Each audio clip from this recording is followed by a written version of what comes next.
આજે ગણેશ ચતુર્થી છે અને ત્યારે જામનગરના સપડા ખાતે આવેલા પૌરાણિક શ્રી સિદ્ધિવિનાયક મંદિરે ભક્તોની ભીડ જામી છે। જામનગરથી કાલાવડ ધોરી માર્ગ પર આવેલા સપડા ગામ નજીક માન્યતા અનુસાર સ્વયંભૂ સપડેશ્વર શ્રી સિદ્ધિવિનાયક ગણેશજીનું મંદિર આવેલું છે। સપડાના સિદ્ધિવિનાયક મંદિરે દર્શન કરવા માટે અનેક લોકો ગણેશ ચતુર્થી નિમિત્તે પદયાત્રા કરીને પહોંચે છે અને ત્યારે આજે વહેલી સવારથી લોકો ગણેશજીના દર્શન કરવા માટે ઉમટી રહ્યા છે। ગણેશ ચતુર્થીના પાવન પર્વે જામનગર જિલ્લાના સપડામાં આવેલા પૌરાણિક ગણપતિ મંદિરે સવારથી જ ભાવિકોની કતારો છે તે જોવા મળી રહી છે। મોડી રાત્રે પણ અહીં ભક્તો ચાલીને પગપાળા આવે છે। જે પ્રકારે આપ દર્શન કરી રહ્યા છો, આ સપડાના સિદ્ધિવિનાયક ગણપતિ મંદિર છે। આ સ્વયંભૂ મૂર્તિ માનવામાં આવે છે। વર્ષો જૂની આ મૂર્તિના દર્શન કરવા એ પણ એક લાહવો છે। અહીં જે પ્રકારે આપ દ્રશ્ય જોઈ રહ્યા છો, સવારથી જ જે ભાવિકો આવી રહ્યા છે તે દર્શન માટે લાંબી કતારો અહીં જોવા મળી રહી છે। ખાસ કરીને જે પ્રકારે વાત કરવામાં આવે, અહીં ભક્તોનો પ્રવાહ છે તે અવિરત શરૂ છે। અહીં દુંડાળા દેવના દર્શન કરી અને ગણેશ ચતુર્થીના આશીર્વાદ મેળવવા માટે લોકો પણ મોટી સંખ્યામાં આવતા હોય છે। અહીં જે ભાવિકો આવ્યા છે એમની સાથે પણ વાત કરીશું। શું કહેશો, આજે સપડા ગણેશ ચતુર્થીનું પર્વ છે, તમે દર્શન માટે આવ્યા છો, કેવી ભીડ છે? ભીડ ઘણી છે, અહીંયા ઘણી ભીડ છે, ખૂબ ભીડ છે। શું કહેશો, અત્યારે ગણેશ ચતુર્થીનું પર્વ છે, દુંદાળા દેવના દર્શન માટે અહીંયા આવ્યા છો, સવારથી ચાલીને પણ લોકો આવતા હોય? અમે પણ સવારથી ચાલીને જ આવ્યા છીએ, રાતે મોડા નીકળ્યા અને સવારે અત્યારે બસ પહોંચ્યા છીએ। બસ ખૂબ જ મતલબ સુખદ અનુભૂતિ થઈ રહી છે દુંદાળા દેવના ગણેશ ચતુર્થીના દિવસે દર્શન કરીને। ગણેશ ચતુર્થીના દિવસે દર્શન કરવામાં આવ્યા છે। શું કહેશો, આજે ભગવાનનો અહીંયા દર્શન પણ થયા છે, વિઘ્નહર્તાના દર્શન થયા છે? વિઘ્નહર્તા તો વિઘ્નહર્તા જ છે। અમે વર્ષોથી આવીએ છીએ, પણ આજે તો ટૂંકમાં વહેલી સવારથી જ એટલી ભીડ દેખાય છે। નહીંતર અમે 7 વાગે આવી ત્યારે નીચેથી વાહન ઉપર ચડવા દેતા હતા, પણ આજે તો વહેલેથી પહેલાં જ બંધ થઈ ગયા છે। અને આમે દાદાના તો પરચા અનેક છે, દાદા તો દાદા જ છે। દાદા તો દાદા જ છે। વિઘ્નહર્તા દુંદાળા દેવના દર્શનાર્થે સવારથી જ ભક્તો અહીં આવી રહ્યા છે। અહીંના મહંત છે એમની સાથે પણ વાત કરીશું। કેટલું જૂનું મંદિર છે, આ મંદિરનો ઇતિહાસ શું છે? આ મંદિર આજથી 550-600 વર્ષ જૂનું છે અને ગુજર સુતારને સપનામાં આવ્યા છે, જેના ઇતિહાસમાં ગણપતિ બાપા ખુદ બિરાજમાન થયા છે, શંભુ થયા છે, કોઈ પ્રાણ પ્રતિષ્ઠા નથી કરી। કેમેરામેન મનસુખ રામોલિયાની સાથે કિંજલ કારસરિયા, ન્યૂઝ 18 ગુજરાતી, સપડા, જામનગર।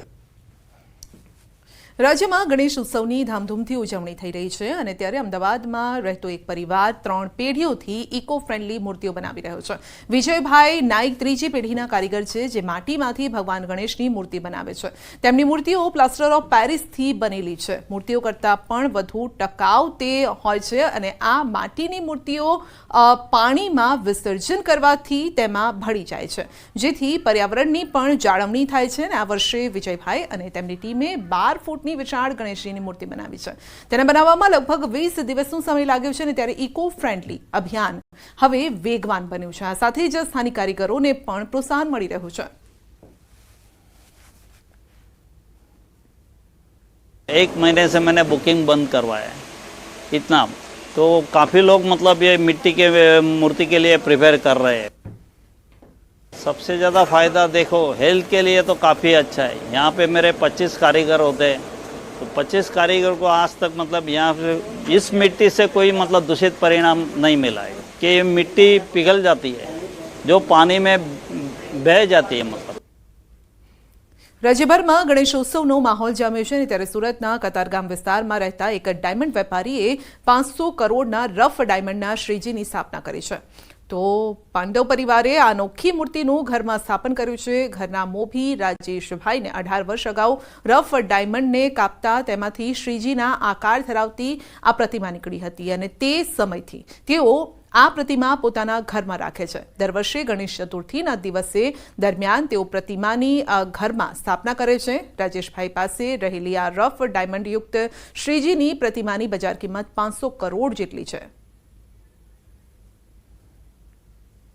વિઘ્નહર્તા ભગવાન ગણેશની સ્થાપનાનો દિવસ છે। દેશભરમાં ભગવાન ગણેશની સ્થાપનાને લઈને ધૂમધામથી ઉજવણી થઈ રહી છે। ત્યારે સુરતમાં એક વેપારીએ પોતાના ઘરે ગણપતિ બિરાજમાન કર્યા છે। આ ગણપતિ 1-2 નહીં પણ કરોડો રૂપિયાના ગણપતિ છે। શું છે આ ગણપતિ પાછળનો ઇતિહાસ અને આ ગણપતિ આટલા મોંઘા કેમ છે, આપણે વેપારી પાસેથી જાણીશું કે કયા પ્રકારના ગણપતિ છે અને એમને કેવી રીતે મળ્યા હતા। સૌથી પહેલાં આપનું નામ? મારું નામ રાજેશભાઈ પાંડવ છે અને અમે દલાલી પહેલાં 2005ની સાલમાં દલાલી કરતા હતા, બ્રોકરેજ કરતાં અમને પેકેટ દલાલી કરવા માટે આવ્યું.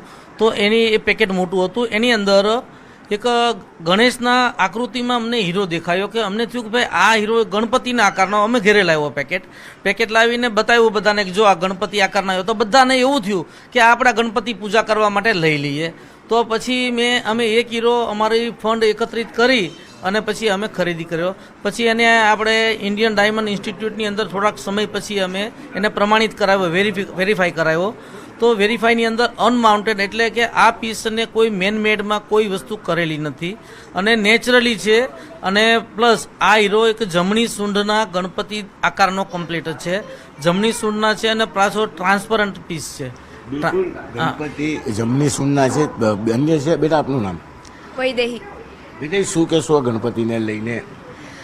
દરેક હીરો અનમોલ જ હોય છે, પણ આ અમારા ઘરે જે હીરો આવ્યો છે એ ગણપતિ આકારનો છે, એટલે એની સાથે આસ્થા અને શ્રદ્ધા પણ જોડાઈ જાય છે, જે અનમોલ જ છે, જેની કોઈ તુલના જ નથી. બજાર મૂલ્ય જોવા જાય તો કદાચ આ ડાયમંડ રફ ડાયમંડ છે ને જો આ ડાયમંડ પોલિશ થાય તો એની કિંમત 500 કરોડ આજુબાજુ પહોંચતી હોય છે. કેમેરામેન ભરત બ્રહ્મભટ્ટ સાથે કીર્તિશ પટેલ, ન્યૂઝ 18 ગુજરાતી, સુરત. સુરતના વેપારીને મિત્રતા કરવી ભારે પડી છે. મિત્રતા કેળવી વેપારીને બ્લેકમેલ કર્યો છે. વેપારીને ફસાવી આઈફોન દાગીના પડાવ્યા છે. બળાત્કારના કેસમાં ફસાવી દેવાની ધમકી આપી છે. સરથાણા પોલીસે મહિલાની ધરપકડ કરી છે. મહિલા પોતે ડિવોર્સી હોવાનું અને મિત્રની જરૂર હોય વેપારીને વિશ્વાસમાં લીધો. મહિલાએ માર્ચ એપ્રિલ માસમાં લાખો રૂપિયા પડાવી લીધા હોવાની સરથાણા પોલીસ મથકમાં ફરિયાદ નોંધાઈ છે. ઘટના અંગે સરથાણા પોલીસે તપાસ હાથ ધરી છે.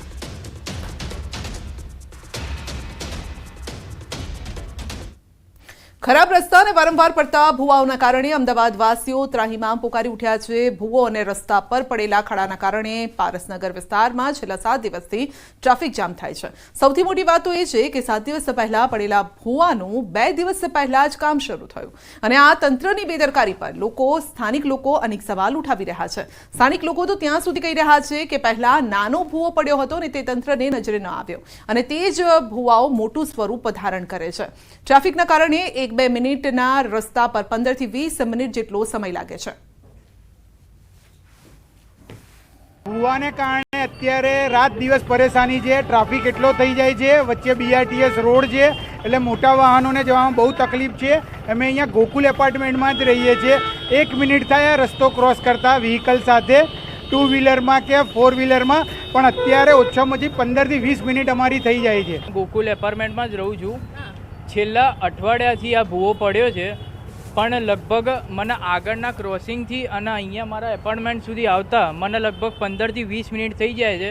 મેગા સિટીથી મેટ્રો સિટી તરફ આગળ વધતા અમદાવાદની સૌથી મોટી સમસ્યા ચોમાસું છે.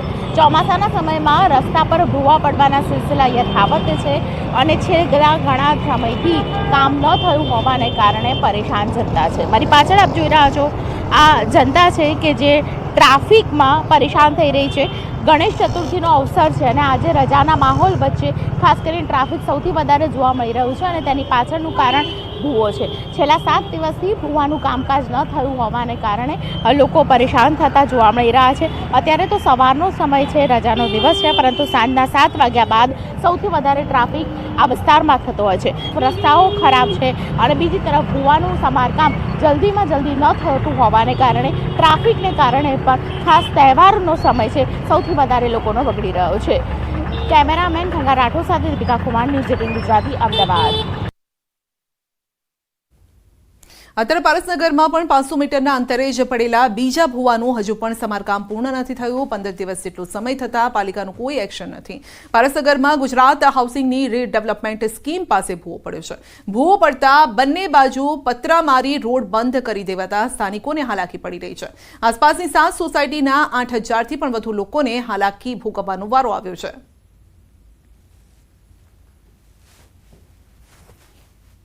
યોગેશ્વર, મારુતિ, આકાશગંગા, ગાયત્રી અને બીજી હાઉસિંગ સોસાયટીની આમ જનતાને પારાવાર મુશ્કેલી પડી રહી છે. છેલ્લા 15-20 દિવસથી આ પડેલો ખાડો હજુ સુધી કોઈ સત્તાવાળાઓ કે બિલ્ડર દ્વારા ધ્યાન આપવામાં આવતું નથી. શાકભાજી, દૂધ જેવી જીવન જરૂરી વસ્તુઓ લેવા માટે બી આમ જનતાને, વૃદ્ધ માણસોને ફરીને જવું પડે છે. અમદાવાદના પારસનગર વિસ્તારથી શાસ્ત્રીનગર જવું હોય તો ખૂબ જ આકરું પડશે. અમદાવાદના પારસનગરની 5 થી 7 સોસાયટી, જેમાં 8,000થી વધારે લોકો રહે છે. આ તમામ લોકો ખૂબ જ મુશ્કેલીમાં છે, જેની પાછળનું કારણ આ બેરિકેડ છે અને આ ભૂવો છે. છેલ્લા 15 દિવસથી આ ભૂવાનું કામ પૂરું થયું નથી અને તેને કારણે બેરિકેડ મારી દેવામાં આવ્યા છે, પતરા મારી દેવામાં આવ્યા છે. એટલે ત્યાં મેઇન રોડ ઉપરથી ટ્રાફિક ડાયવર્ટ જો આ બાજુ કરવો હોય તો ખૂબ જ મુશ્કેલી નડી રહી છે. બીજી તરફ આપ જુઓ તો ખાસ કરીને કામ ચાલી રહ્યું છે અને આ કામ કન્સ્ટ્રક્શનનું છે.